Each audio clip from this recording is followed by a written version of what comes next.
Local 24 News at 10. Saving the lives of underweight babies is a top priority for two North Mississippi hospitals. A new partnership is putting patient care above anything else. Baptist Hospital in New Albany joining with North Mississippi Medical Center in Tupelo. Local 24's Tish Clark shows us how telemedicine is changing the future of medical care. She's local in Mississippi. I'd like to introduce to you Dr. Brian Darling. Now, around here, he's known as the robot doctor. And Dr. Darling, I must say, this is kind of weird, but very cool. You can be in two places at one time, right? Absolutely. With the click of a switch, I can sit in my neonatal intensive care unit in Tupelo and actually examine babies in New Albany. Wow, saving lives every day in Tupelo and also in New Albany. It is nice for me to kind of introduce myself to the family and to get to see the baby up close. Neonatologist Dr. Brian Darling has somewhat of a following. He draws a crowd of media as he rolls his way around Baptist Hospital in New Albany, even though he's actually in Tupelo. Dr. Darling cares for tiny patients through telemedicine.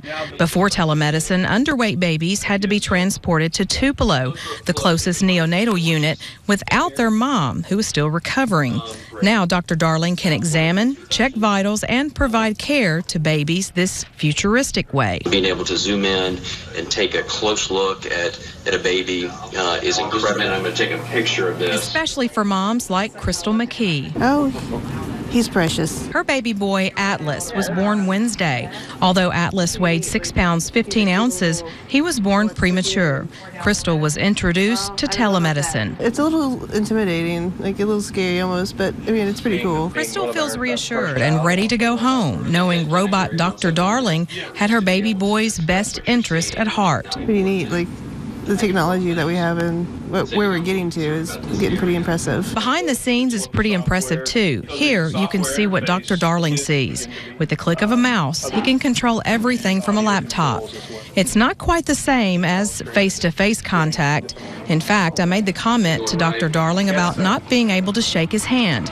He says the idea isn't too far-fetched. New technology will roll out soon using high-sensitivity palpation gloves. You actually can put your hand in some gloves on my end, and they can put those gloves on an abdomen, and you can kind of feel around and palpate, and I'm getting the sensation in my gloves that they get. So instead of a handshake, Dr. Darling gives me a hug. That's just the way he rolls. So you just stroll around and like say hey to everybody and... Tish Clark, Local 24 News.